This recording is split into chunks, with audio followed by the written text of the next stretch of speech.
In the following slides, we will be looking at the implications of isotopes on society. Isotopes used in the medical field is known as radiotherapy. They are used to provide diagnostic information about a person's specific organ because the isotopes administered could be traced and studied. Isotopes can also be used to treat cancerous cells directly by weakening and destroying the targeted cells. Furthermore, they could also help to sterilize medical equipment. However, the healthy cells may also be killed along with the cancerous cells. It could also alter the protein in the DNA, causing genetic mutation to the body. Another concern is that the costly facilities are needed to provide isotopes treatment, thus making medical care less affordable. In the context of agriculture, isotopes plays an important role in plant nutrition studies.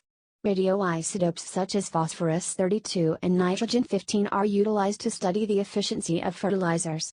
This aids in determining the amount of fertilizer required to be applied to the soil, therefore preventing the excessive use of fertilizers, which poses a negative impact on diversity in the environment. Additionally, radioactive isotopes can be used to monitor the absorption of essential nutrients by plants from soil. This enables scientists to measure the exact requirements of nutrients and water for crops in different conditions. Radioactive isotopes are also used to induce mutations to develop higher quality crops that are resistant to disease and produce higher yields. Radioactive isotopes are used in pest management. Radio-labeled pesticides are used to monitor the persistence of their residues in the environment and thus can help reduce its side effects.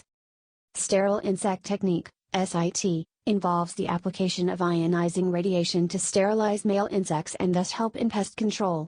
When radioactive isotopes are deposited in large amounts, this results in the destruction of the environment.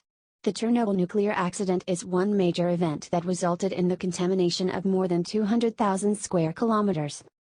Plants are contaminated through the absorption of radioactive materials from the soil such as cesium and strontium.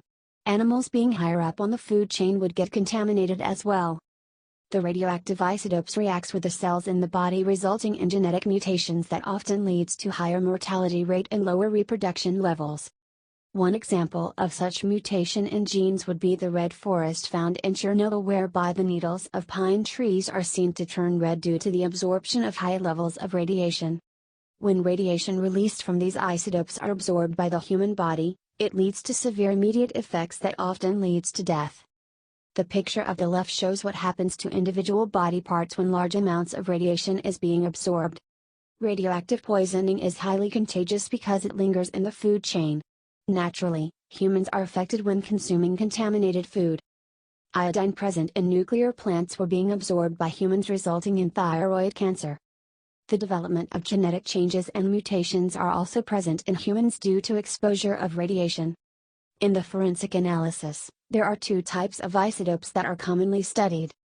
Carbon isotopes are used to determine the kind of environment an individual came from and their likely diet. Strontium isotopes are used to distinguish individuals whose remains are commingled. Isotopes are incorporated into the tissues of plants through soil and water and into human body through eating, drinking and breathing. At death, the unstable isotopes begin to decay while the stable isotopes remain at the level they were when body stopped functioning. By comparing the amount of isotopes between a dead body to that of an alive organic body, scientists can determine important features of the dead body. Radioactive isotopes also play a significant role in the industrial area. One of its many functions would be the detection of leaks and blockages in underground pipes through a radioactive detector.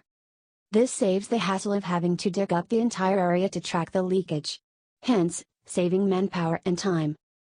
Another essential function would be the monitoring of the thickness of a material through a detector. The thicker the material, the more radiation is absorbed and hence less radiation reaches the detector. When there is a discrepancy with the amount of radiation received due to unequal thickness, the detector will forward signals to the equipment to adjust the thickness of the material. Radioisotopes such as the americium are commonly used for the detection of smoke, though alpha radiation, to alert people of fires and for evacuation. In the event of a fire, smoke particles enters the alarm, which causes a reduction in the ionization of the air particles and thus, leads to a decrease in the induced current within the smoke detector, hence setting off the alarm.